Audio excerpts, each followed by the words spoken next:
আসসালামু আলাইকুম। বাংলাদেশের টি-20 খেলা কি হবে আদৌ, নাকি শেষ মুহূর্তে যে দর্শকদের প্লেয়ারদের কান্নায় চোখ ভেজাতে হবে, অন্যদের খেলা দেখে সান্ত্বনা নিতে হবে? দেখুন, বিসিবি, আইসিসি, বিসিসিআই সব একটা নাটকের ভিতর দিয়ে যাচ্ছে। মানে তারা প্রপার ডিসিশনে আসতে পারতেছে না যে কি করব। আইসিসি টিম বাংলাদেশে আসলো, তারা বিসিবির সাথে বসলো, বা বিসিবি একদম কারেক্ট বলে দিয়েছে যে আমরা খেলবো না, তো খেলবোই না ইন্ডিয়াতে, হয় বয়কট করবো, না হলে আমাদের খেলা শ্রীলঙ্কা সহ যে কোনো দেশে নেও, কোনো সমস্যা নেই। বাংলাদেশ এখানে সঠিক অবস্থানে রয়েছে। এখানে বিপাকে পড়েছে আইসিসি।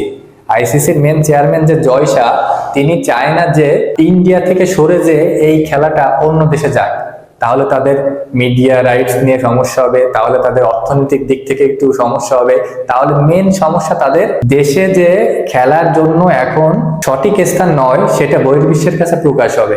এটা তারা চায় না, যে তাদের দেশ যে উগ্র, তাদের দেশে যে এক ধরনের উগ্রতাবাদ, হিন্দুবাদী লোকজন বিদেশি লোকজনকে ধরে ধরে পিটায় বা তাদেরকে গালিগালাজ করে, সেটা বাইরে প্রকাশ পাক, এটা তারা চায় না। মেন হচ্ছে থিওরি এইখানে এসে থেমে গিয়েছে। 21 তারিখে হচ্ছে ফাইনাল ডেট। এই ডেটের ভিতরে শিওর জানা যাবে যে বাংলাদেশের বিশ্বকাপ খেলা হচ্ছে নাকি হচ্ছে না, আর হলেও কোন দেশের সাথে হচ্ছে, কোন দেশে গিয়ে হচ্ছে এবং কোন কোন টিমে হচ্ছে। শোনা যাচ্ছে যে গ্রুপটা চেঞ্জ হতে পারে। আয়ারল্যান্ডকে বলা হয়েছিল যে তোমরা গ্রুপটা চেঞ্জ করে বাংলাদেশের গ্রুপে আসো এবং বাংলাদেশ তোমাদের গ্রুপে যাক। আয়ারল্যান্ড সরাসরি নাকচ করে দিয়ে আমরা ইন্ডিয়া যে টোটালি খেলবো না। এখন শোনা যাচ্ছে যে স্কটল্যান্ডকে ধরা হয়েছে, কিন্তু আসলে এটাও কিন্তু আসলে শিওর নয়। বাংলাদেশের টিম ম্যানেজমেন্ট থেকে সবাই কিন্তু এটা নিয়ে বিচলিত, বিশেষ করে দর্শক মহল। সবাই জানতে চায় যে কি আপডেটটা, কি আপডেটটা আসলে খুবই ভয়ঙ্কর আপডেট আসতেছে।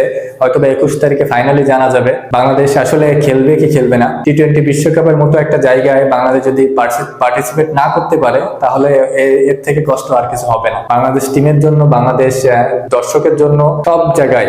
এদিক থেকে পাকিস্তান বলেছে যে বাংলাদেশ যদি টি-20 বিশ্বকাপে অংশগ্রহণ না হয়, তাহলে কিন্তু আমরা অংশগ্রহণ নেব কিনা সেটা দ্বিতীয়বার ভাববো। এবং আমাদের তরফ থেকে বাংলাদেশকে অবশ্যই টি-20 বিশ্বকাপে অংশগ্রহণ করার অনুমতি দেওয়া হলো এবং টি-20 বিশ্বকাপ তারা খেলবে এবং আমরা তাদের পাশে রয়েছে, এমনই একটা বিবৃতি দিয়েছে পিসিবি থেকে। দেখুন, বাংলাদেশের খেলা যাওয়া না যাওয়ার কিন্তু যুক্তিটা একবারে সঠিক। বাংলাদেশ যাবে, কেন যাবে? বাংলাদেশ ওইখানে যে কি হবে? বাংলাদেশ যেখানে মুস্তাফিজের নিরাপত্তা দিতে পারে না, মুস্তাফিজকে বের করে দেয়, সেখানে যে কি হবে? এটা আসলে স্রেফ বোকামি। আমাদের জন্য ওইখানে যে খেলার কোনো অপশন নেই। আইসিসি এটা কিন্তু প্রস্তাব দিয়েছিল যে কলকাতা থেকে সরিয়ে যেখানে বলবা সেখানে আমরা আয়োজন করব এবং তোমাদেরকে রাষ্ট্রীয় নিরাপত্তা দেওয়া হবে। তারপরও কিন্তু বিসিবি, কারণ প্লেয়ারদের নিরাপত্তা দিতে পারে, সাংবাদিক থেকে দর্শক, জার্সি গায়ে দিলে সমস্যা, তারপর নির্বাচনের সমস্যা, এগুলো কি ভাই? এগুলো আসলে কোনো যুক্তির ভিতরেই পড়ে না। বিসিবির সিদ্ধান্ত একবারে সঠিক সিদ্ধান্ত আমি মনে করি, এবং বিসিবির 21 তারিখে ফাইনাল একটা ডিসিশন আসবে।